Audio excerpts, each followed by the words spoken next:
next speaker is Thank Douglas you. Gaffin, and the title is Synaptic Interactions in Scorpion Peg Sensilla Appear to Maintain Chemosensory Neurons Within Dynamic Firing Range. That looks great. Okay, thank you so much. And thanks everyone for sticking around. Well, I want to talk to you about a really interesting phenomenon inside of peg sensilla on scorpion pectins. A lot of what you're going to see is part of Safra Shakir's honors thesis, undergraduate honors thesis here at the University of Oklahoma. Okay, you know about pectins, I think. These are these amazing chemosensory organs that hang down from the bottom of all scorpions. It's really like the scorpion's tongue. And they're like combs. They're made up of flexible spines and series of movable teeth. And on the tips of each of the ground-facing teeth are hundreds to thousands of peg sensilla. And again, looking straight down a patch, they're all lined up the same way. And here's a single peg showing the slit-shaped pore that allows entry for chemicals. And if you take a longitudinal cut, you see that there's quite a few chemosensory cells. There's actually about 10 in each one of the pegs, and there's an additional mechanosensory cell in each of these pegs as well. Now, way back in the early 80s, Rainier Folix made a really interesting observation. He cut down takes successive slices through pegs, and he found the presence of synapses, chemical synapses between the neurons in these pegs. Here you can see the profiles, like right here, these are synaptic vesicles. This is probably a presynaptic cell, and this is blown up over here. So you see these synaptic vesicles, and this appears to be like a dyad formation where one cell is talking to two. So we have a presynaptic neuron that seems to be talking to these postsynaptic neurons. And you can see these synapses other places. So these pegs are just riddled with these synapses. And this is a really unusual thing for an arthropod chemoreceptor.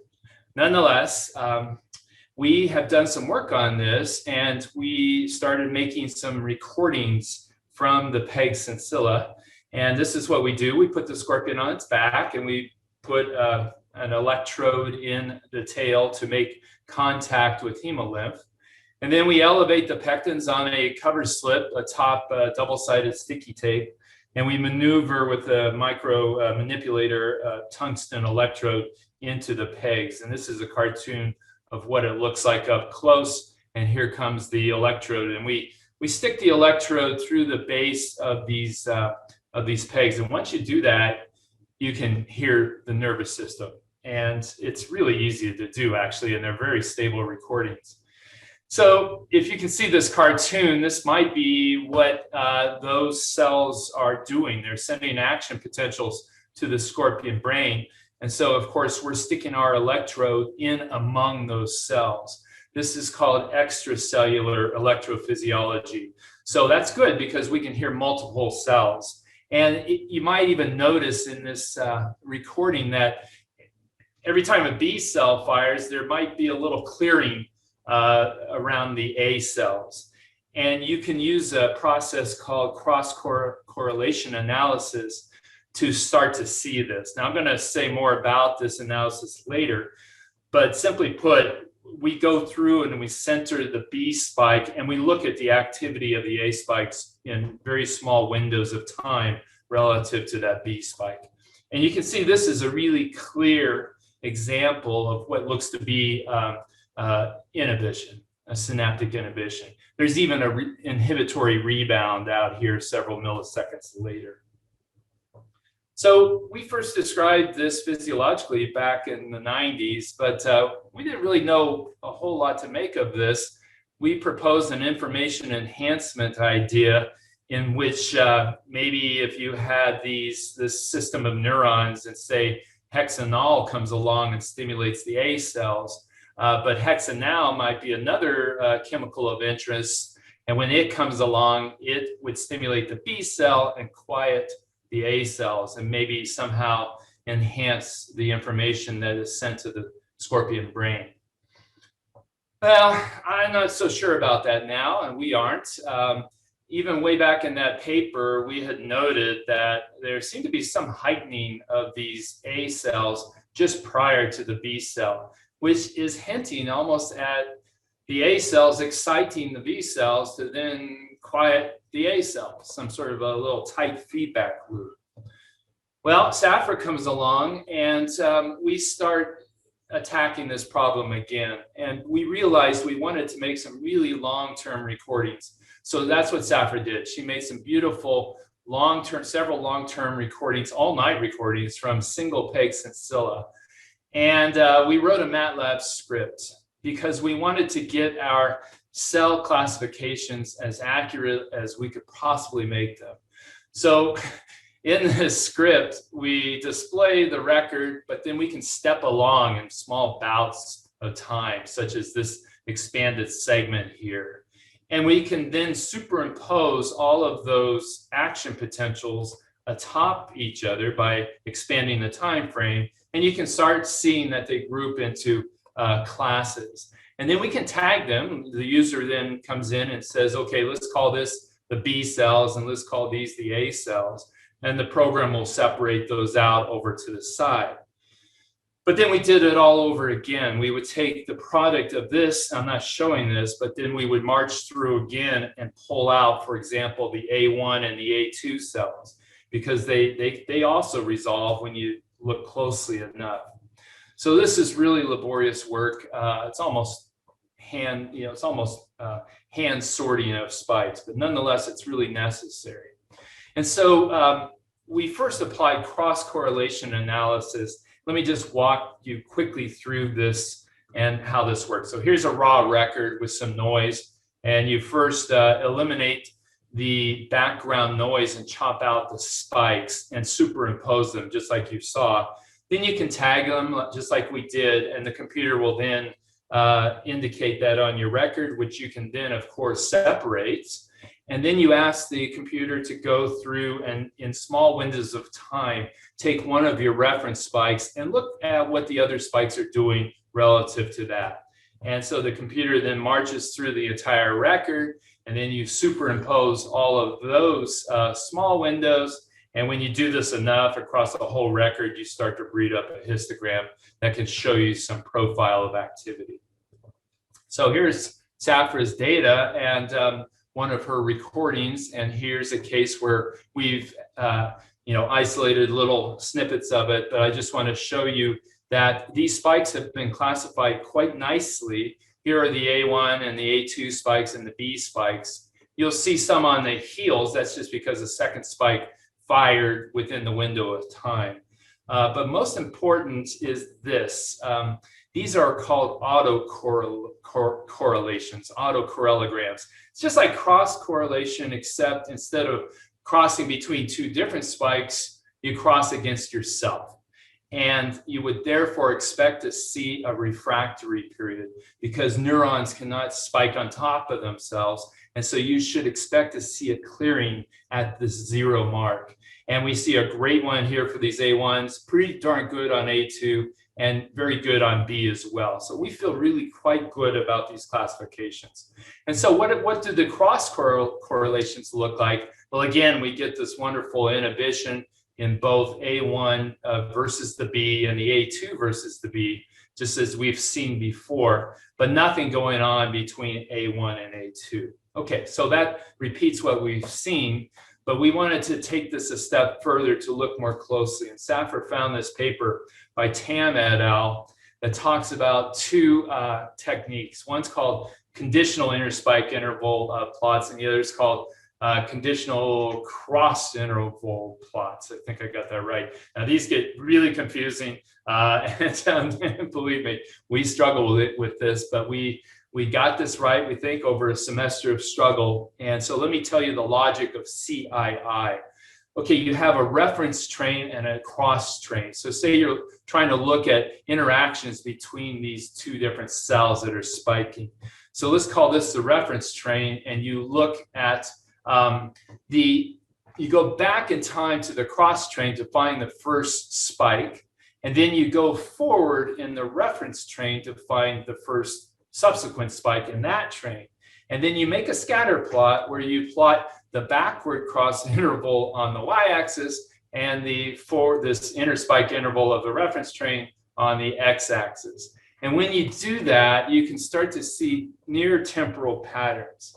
And I'm just going to apologize. This will get tough, and I'm going to take you through it, but then I'll come back with some punchlines. So in her data, we applied this. So first, this is the actual data. In this case, we're referencing the A spikes against the B spikes. Okay, first, we've added these histograms at the top and the side. And really, these are very nice because they're just really showing a contraction in the XY dimension. So this is really looking at all the counts for the interspike interval of the B spike in this 1 second window of time, if you will. And this is great. This is, again, that refractory period. Okay, so far so good. Now the backward cross interval, this is already kind of interesting because you see how it ramps up. There's a lot of A's right before the firing of the B's. So that's suggestive of maybe some sort of an excitatory interaction. Now doing the reverse, where we make the A spike the reference and we look at B relative to it, again, you see down here the signature of this inhibitory interaction between the B and the A spikes. Now, what's really important, we got 5 minutes? Okay, perfect, got it. Now you may wonder, well, why doesn't this go all the way down to 0? Well, that's because I've combined both the A1 and the A2 in this. If I pull them out, they do go down to 0 and they show the same patterns. But okay, now you've got to randomize. You've got to go through all of your data to do some normalization because there can be some inherent structure in the spiking behavior of your spike trains. And so that's what we did here is we essentially randomized all the interspike intervals across the record and reapplied the analyses. I won't get into the weeds here, but I just want to say that this is the punchline really off to the side. Down below is a beautiful example of this inhibition of the B spike on the A spike plus an inhibitory rebound. So what we've done is we've taken the real data and subtracted the randomized data to get what looks to be the actual picture. But up here is the most important, really. I'll circle that. When we do this for the backward cross interval, you've got definitely a heightening of those A cells right before the B cells. All right. Okay, in the other one, I'm just going to go way too fast on this. You do a slightly different thing. You look at the backward interval of the cross train and the forward interval, and you plot those two things against each other. And you get a whole series of beautiful graphs and whatnot.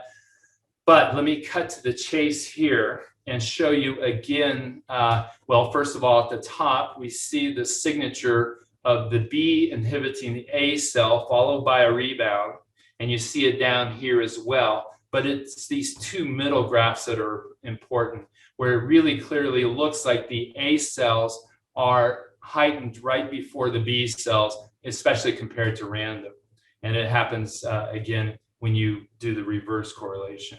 Okay, so that was a lot, but let me just conclude this by saying it's clear that B cells inhibit the A cells. We saw that before, but it also looks like the A cells appear to excite the B neurons too. So there's some sort of a circuit that looks maybe like this, the B cells inhibiting the A cells and the A cells then calling up the B cells. What could this mean? Perhaps it's reducing sensory adaptation of the A neurons. What could this be good for? Well, here's a recording where we made a recording and we stimulated by moving a stimulant close and away and close and away. And what you can see is the firing of the A cells tracks the movement of the stimulus pipette extremely well.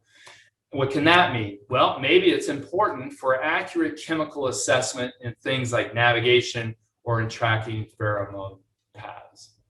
And that's my story. And I want to say a big thanks to all these people and all these sources of help. And I'll be very happy to take any questions. Thanks. Great. Well, we have technically a half a minute, maybe a minute for questions, if anyone wants to put a question. Okay, so well, I'm not sure this is okay. Paula says, could the interaction also act to amplify a particular signal? Yeah, probably. I'm not, yeah, maybe, why not? But oftentimes you see that in a spatial sense, like maybe between two different pegs and something like lateral inhibition in the eye. We don't see that so far. We haven't seen any of these cross inhibitions among pegs. So that was kind of what we were thinking initially, but now we're starting to move towards this really in navigation, or you don't want to stick your tongue into something and just adapt away so you can't keep on tasting. And it's important to have accurate, consistent information. So that's what we're thinking about right now. Great question, though. Great.